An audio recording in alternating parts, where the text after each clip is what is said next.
السلام عليكم ورحمة الله وبركاته. كيف حالكم؟ إن شاء الله طيبين. لا تنسونا من المتابعة والاشتراك بالقناة. حط لك تعليق إذا عجبتك القصة، ما مشكلة، وإذا عندك قصة على الوقت تطرحها عليه. بالعكس، نبدأ بسلسلة شوية عن التاريخ شوية عن الحاضر، ما مشكلة. قصتنا اليوم عن معاوية ابن أبي سفيان. يوم من الأيام تزوج امرأة اسمها ميسون. ميسون من وين؟ من نجد. كانوا ساكنين الشام. كل يوم تجي ميسون عند معاوية: يا معاوية تكفى دروح أهلي، يا معاوية تكفى دروح أهلي، يمين يسار ويأجل فيها. يوم من الأيام جته، قالت: يا ابن الحلال روح شوف أهلي، والله إني مشتاق لهم. قالت: تدرين شلون؟ لا بالله روحي حتى أشبع منهم. وتدرين شلون؟ ولا عاد أشوف وجهك. قام طلقها الرجال، وعنده منها من ميسون معاوية. اسمع اللي ذكر، يقول لك معاوية بن أبي سفيان. هذا هو معاوية بن أبي سفيان. قالت له معاوية، قال معاوية خليه عندك، لا كبر نرجع نجيبه عندنا. قال كويس حلو. حطت ميسون، توكلت على الله على ديارها على نجد، وقام تزوج ابو سفيان وضبط الامور. عفوا، معاويه قام تزوج ابن ابي سفيان وضبط الامور وما عنده طاري من الشيطان، وانجبت له ولد سماه عبد الله. وكان عبد الله ويزيد يعني تقول سنين قريبه من بعضهم جدا، يعني جدا ما تقول فرق كثير. يعني طلق من هنا تزوج من هنا وانجبت له. كان عمر يعني تقريبا يزيد يعني يمكن بحروة السنتين ثلاث، يعني مو هم كبار عن بعضهم.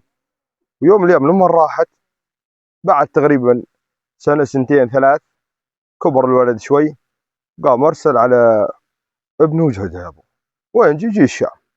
لما نجي الشام مضبط الأمور ويزيد عنده وعبد الله موجود، ما شاء الله تبارك الله. بعد فترة جتهم يزيد ميسون، قالت له والله أريد أجلس عند ابني وكذا. قال: أجلس عند ابني؟ لا تسألني والله أرجع لذمت ولا نظل مطلق، لا ما أدري. أتوقع إنه رجعها، يعني مو معقول نخليها. المهم هاي مو قصتنا. يوم من الأيام قاعد الامير ومضبط الامور وقهوته وشاي، ما ادري اذا كان شاي، مضبط الامور ما عنده سالفه.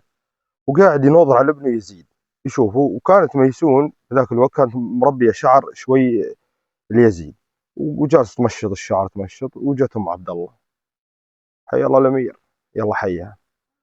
شافته ولاد انظروا، وعي طالع وين تفكر هي ام عبد الله، ولا تفكر يشوف ميسون. خذتها الغيره، قالت: وين قاعد تناظر؟ وين تشوف؟ وين تدحج على قولنا؟ قال: والله شوف يزيد ابني ما شاء الله تبارك الله. قالت له: يزيد؟ قال: هي والله يزيد، ليش ابني؟ قلت له: اوكي، بس والله لو تشوف عبد الله، ترى عبد الله اطلق من يزيد بألف مره، يعني على مبدا احسن منه مليون مره. يا ابن الحلال يزيد، ايش عندك عند يزيد؟ وهو خذاهم السوالف بين بعضهم. قال: اقول لا تكثرين حكي، الرواق روحي وراه. ما اتوقع انه كان رواق. روحي ورا البردايه، ورا مطرح مجالس. قال: وانا ارسل بيناتهم اثنين وشوفي انت تعرفين. قام ارسل على عبد الله. جي ولد عبد الله: هلا حياك الله، لا يا وليدي تفضل استريح. قال له: والله يا ابني انا نويت. قال: ايوه اسلم، ان اسلمك زمام الامور واوليك الحكم. قال: والله من جد؟ قال: لي والله. قال له: ايش عندك؟ ايش تطلب انت؟ قال له: والله عندي طلبين. عبد الله هنا يقول. قال: طيب ايش طلباتك اثنين؟ قال: والله الله يعزكم، ابي لي حمار وكلب. قال: حمار وكلب؟ قال: بالله دري اخذنا، اذا دول لي الامر ويريد حمار وكلب. قال: ايوه والله، ايه اسلم يا وليدي، حمار وكلب. ليش طيب تبي حمار وكلب او كلب سامعين؟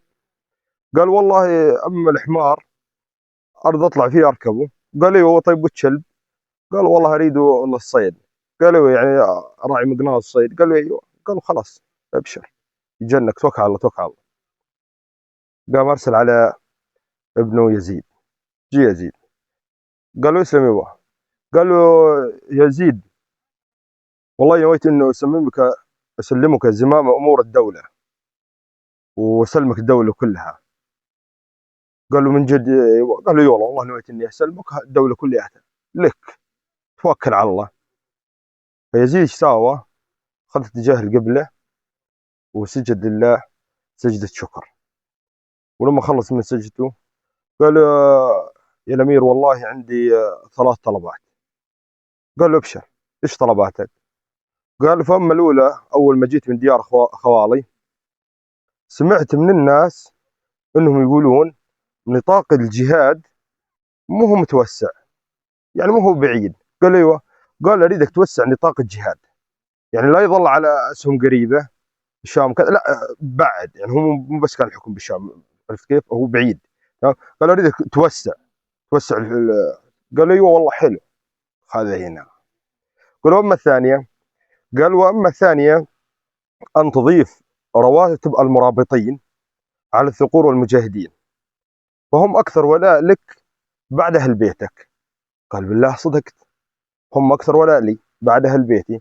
قال لازم تكرمهم بالرواتب، بتضبطهم، يعني أحسن لما يكون عندنا مجاهدين ورابطين، لا معليش زيدهم أكثر من اللي يدخلون بالحكومة جديد وكذا غير، لا معليش، هذول مرابطين، هذول مرابطين على الثغور، هذول هم أكثر ولاء للحاكم وأكثر ولاء للشعب، يعني هم يحرسون دينك وعقيدتك وممتلكاتك كل شيء، ومحرصين على العدو، وحرصانين على امنك وامانك واستتباب الامن كلياته، عارف شلون؟ قالوا وما الثالثه؟ قالوا والله وما الثالثه في العراق وبالشام. قالوا اريدك تخصص رواتب شهريه سنويه ما اعرف، نخصصها لهم للفقراء. قالوا الفقراء؟ قالوا ايوه. قالوا الفقراء يعني معليش اوكي، يعني تشيلهم من اموال الدوله او خزينه الدوله، تشيلها توزعها على الفقراء، تعيد لهم تبي شهري ولا تبي سنوي، كيفك انت. وهم مزيد لهم بالعراق وبالشام. فما يعني يجوز انت امير وكذا وعندك فقراء، ما يصير، وممتلكات الدوله ما شاء الله تبارك الله، يعني لازم نزيدها. فلازم الحكومات تنتبه على فقرائهم. يعني شوف التاريخ جميل لما تعيده وتعيشه، فتأخذ منه عبر قويه ودروس عظيمه. ان لم يكن له تاريخ لم يكن له حاضر. قال له ايوه. طيب تمام، توكل على الله يا وليدي، ابشر. قال ام عبد الله. قال تعال. جت. قال ايش رايك بالكلام؟ قالت والله شوف لما يجلسون اذا تبدلني بوليد انا اعطيها عبد الله وهي تنطيني اياه. وليدها زيد. قال لها لا بالله ما راح تبدلك. قال له بس ابي منك طلب. قال لها ابشري اعتبري صار. قالت له بس وصي يزيد يدير باله على اخوه عبد الله، لان والله ما دار عليه لين تفون شواربه. فقال خلاص لك يزيد ما عليك دير باله عليه. فاما لما تشوف بعض الناس يقول لك هذا اخو فلان هذا اخو فلان، عادي. شوف هذا واحد هاجد يمين يسار، وهذاك ما شاء الله يطلب القمم. يعني بيقول شو هذا يطلب الملك والسؤدد، وهذاك يطلب كلب وحمار، هاي السامعين. في فرق شاسع، ما هو بسهل. فلا تحكم على الناس من المظاهر او تقول والله فلان سولف له كلمتين والله اوكي، لا. شوف البنية الافكار عنده لوين. شوف كان هو صغير ماكل هم الدوله وهم المسلمين وهم الناس الفقراء وهم المرابطين وهم المجاهدين. هذه كانت قصتنا اليوم. السلام عليكم ورحمه الله وبركاته.